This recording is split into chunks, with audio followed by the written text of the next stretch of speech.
Ô Marcos, e nessa mudança da indústria, que a criptomoeda começou a fazer essa mudança, o blockchain elevou ela por causa da suporte, começaram a surgir outros termos. Aí eu queria falar contigo, diferença de Web3 e Web, normal. 1.0, diferença de 2.0. Dois. o que diferencia o Web3 de, por exemplo, metaverso, que, por exemplo, Decentraland são metaversos e blockchains centralizadas. Uhum. Mas qual que é o clique da diferença dos dois? Pra gente conceituar isso aí, a gente tem que olhar a evolução da internet, né? Então, Aham. quando a gente observa a criação da internet, vamos pegar aí final da década de 80, década de 90, né? A internet ela chega comercialmente no Brasil 97, 98 e tem toda aquela explosão, né? Mas comercialmente a gente já começa a utilizar a internet nos anos 2000. E naquele primeiro momento a internet era para resolver o quê? Comunicação.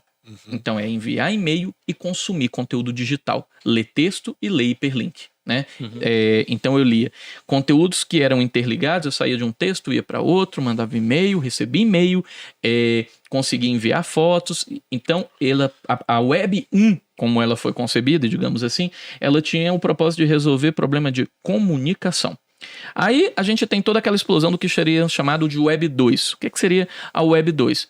Chegou uma hora que só enviar documentos, só enviar e-mail, só fazer coisas já não era mais suficiente para a internet. A gente precisava transformar a pessoa num protagonista. Então, o Marcelo queria ter um blog, o Ciro queria ser um produtor de conteúdo de vídeo, a web tinha que ser capaz de potencializar que aquele usuário que está lá na ponta, ele também produza conteúdo. Então, na Web 2, ela se transforma, além de ter toda a carga de comunicação da Web 1, ela se transforma nessa explosão de transformar a pessoa em protagonista. E o que é que tem a Web 3? Além dela ser uma evolução e carregar a comunicação da Web 1, o usuário como protagonista da Web 2, ela tem as características da inteligência artificial e do Big Data, do grande volume de dados para conseguir oferecer, para ela conseguir pensar em características do que o usuário está precisando.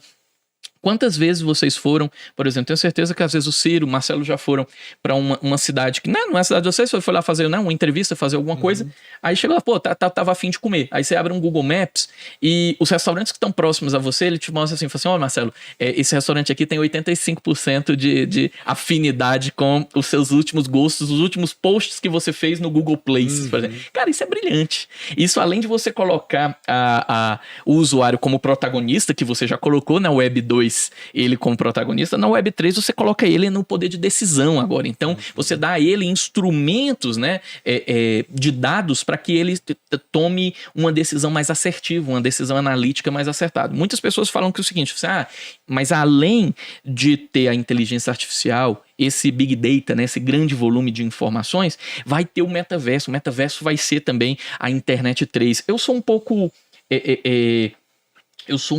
eu piso em cascas de ovos quando a gente quer dizer que a Internet 3 vai ser um metaverso e que vai... Tem pessoas que chegam a afirmar assim, não, vai transformar toda essa forma que a gente tem de interação. Não vai. O uso dos óculos não é nada como... Tem vários vídeos na internet de várias pessoas passando 24 horas, 48 horas com o uso de óculos. E a gente tem aqueles problemas clássicos de náuseas, né, de labirintite com o uso do óculos. Além de que os hardwares que a gente tem hoje, eles são super pesados, né? Não é nada super cômodo, não. Você coloca o headset, puxa o negócio aqui, sai um cabo por trás de você, conecta num computador. Então, por mais que a gente miniaturize essa tecnologia, daqui a 5 anos esteja igual um óculos nosso convencional, que inclusive agora a Ray-Ban já fez até um óculosinho com câmera, né? Ele tá miniaturizando, mas qual que é a coisa que mais explodiu nos últimos 10 anos? Mobile. A coisa que mais explodiu foi smartphone, smartwatch e a capacidade da gente resolver todas as nossas tarefas de produtividade em telas pequenas. Então hoje a gente roda o Office 365 nos smartphones, a gente roda o Google Docs, o Presenter, os Sheets, tudo dentro do smartphone e a gente resolve tudo por lá. Você já pensou que se eu começo a dizer que a internet vai ser o metaverso e toda tarefa que você precisar executar, você precisa parar seu carro para poder colocar um óculos ou acessar um ambiente com uma tela grande para você... Não vai. A interação humano-computador, ela mostra que a gente tem especializações muito bem definidas para certas tarefas. E hoje, a sociedade, de uma forma geral, já se habituou. Minha mãe hoje, por exemplo, utiliza smartphone. Mas eu, por exemplo, não vejo num horizonte próximo ela utilizando o metaverso. Então, assim, tanto que quando a gente observa pesquisas sobre utilização de metaverso, a gente vê que tem crianças que estão nos 13 anos, que seriam a primeira classe de usuários que poderiam usar o metaverso, e vai até pessoas de 40, 45 anos ali. O público maior tá 25, 30 anos. Então é a galera jovem que quer ver uma coisa nova. Aquele nível de senioridade que já tá, né, habituado a tecnologias mais tradicionais, ele não vai pro metaverso, né? Então, assim, tem que tomar muito cuidado de chegar e dizer assim, o metaverso vai ser a Web3. Não vai, né? A Web3, ela é a inteligência artificial e o Big Data. É isso. Aí, duas perguntinhas. Estão pensando na Web 4.0, que seria essa do metaverso? E segundo, não sei se já assistiu aquele Jogador Número 1, aquele filme? Do Steven Spielberg. É meio que... É aquilo. Aquilo é meio viagem, por exemplo. Não, aquilo é o metaverso. Mas você acredita que aquilo pode acontecer um dia? Você tá comentando comigo que aquilo não vai acontecer. Hoje, pelo menos num horizonte mais de curto prazo. De curto prazo, né? Quando a gente... tanto que sempre que eu vou falar de metaverso e trago literaturas, filmografias para referenciar metaverso, sem dúvida alguma, Jogador Número 1 disparado. Disparado é aquilo. Quando alguém virou e falou assim... O que é metaverso? É Jogador Número 1. Só que, obviamente, tirando de Jogador Número 1, toda aquela carga do mundo distópico, cidades em ruínas, porque a sociedade não funcionou mais, né? Acabou. Todas as pessoas preferiam estar lá dentro daquele mundinho lúdico que o metaverso faz, do que viver de menos sofrimento do que viver aquela vida ruim que ela vive, né? Então, assim, se a gente pensar que daqui a 10 anos, 15 anos, o metaverso vai ser Jogador Número 1, é porque nós erramos como sociedade. Sim. A gente tomou muitas decisões erradas. Eu costumo sempre falar, eu também, além do exemplo do Jogador Número 1, eu gosto muito do exemplo do Wall-E da Disney de 2008, né? Quando a Terra já tinha acabado, né? O robozinho ficava lá só coletando as coisas. Os humanos que restaram, eles foram para uma nave, né? Que ficava lá naquela nave e eles passavam o dia todo vendo TVs, comendo McDonald's. Não mostra, né? Mas mostra sanduíches. E eles passavam... Aí as pernas encolheram e tudo, eles já nem andavam mais. Então, assim... E quando a gente começa a observar o que a gente viveu 2 anos aí de pandemia, eu engordei acho que uns 8 quilos. Em 2 anos. Eu parei de sair, comecei a consumir mais coisas dentro de casa. Uhum. Então a gente começa a ver que se a tecnologia ela toma lugar de outras coisas, isso pode ser um cenário muito caótico. Então, assim, por mais que Jogador Número 1 seja a implementação real de metaverso, se a gente chega naquilo ali, a gente se destruiu enquanto sociedade. Onde você acha que a gente pode estar errado? Uma das hipóteses.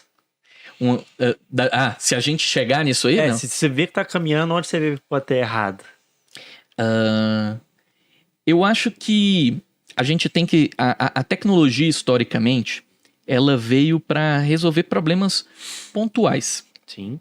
Né? Então, eu sempre começo minhas aulas, as minhas disciplinas que são de interação humano-computador, explicando que a primeira tecnologia do mundo, lá dos homens das cavernas, nasceu porque o homem da caverna, ele pegava o coco, aí, tipo assim, ele viu que a mão dele era incapaz de abrir um coco, né? Falei assim, eu tenho uma limitação aqui. Aí até que deu uma fagulha nele, falou assim, poxa, eu vou bater esse coco numa pedra aqui. Ele, que doido, a pedra show pra caramba, abriu o coco. Chegou uma hora que alguma coisa que ele foi abrir não abria com a pedra, e ele inventou o tacape, né? Aquele, né, machadinho, aqueles negócios deles lá, e aí surge a tecnologia como uma extensão da capacidade humana.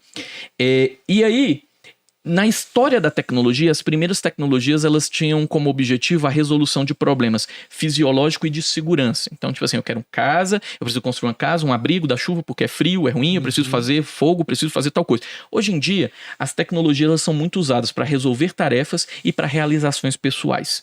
Então você instala um app aí de relacionamento porque talvez você tenha alguma dificuldade de ir na rua e se relacionar de uma forma tete a tete, né? Você, por exemplo, instala... você coloca, por exemplo, um robô aspirador na sua casa, porque às vezes você fica muito fora de casa e precisa que ela esteja limpa ali naquele momento. Só que as coisas elas têm limite, sabe? E é engraçado que certa vez, lá em Belo Horizonte mesmo, eu entrei dentro do supermercado e vi uma banana sendo vendida numa bandejinha descascada. Cara, a vida pra uma pessoa que compra uma banana descascada, ela chegou ao fim, né? Tipo assim, eu olhei aquilo ali, eu demorei. Eu falei, o cúmulo da preguiça. Não, é o cúmulo do tipo assim... Só faltava a tua cortadinha. Não tava só rodelinhas. Pois é, mas tinham 3, eu peguei a bandejinha e falei assim, que fruta é essa aqui? Deixa eu olhar o que é isso. Que, tipo assim, eu olhei e a gente não acha que vai ser uma banana descascada, né? Eu olhei, banana. Aí eu falei assim, caramba. Então assim, eu tentei até pensar alguma situação, falei assim, poxa, pode ser que tenha alguém que tem problema pra abrir a casca e tudo tal, não sei o que, mas quando a gente começar a utilizar a tecnologia muito para substituir coisas que um computador ele não consegue emular, computador não emula emoção, computador não emula sentimento, computador ele não consegue mediar todas as relações humanas. Quando a gente pegar uma máquina e usar para substituir todas essas coisas, esse vai ser o nosso ponto, o nosso erro da curva. E se a coisa continuar desse jeito, a gente chega no jogador número 1.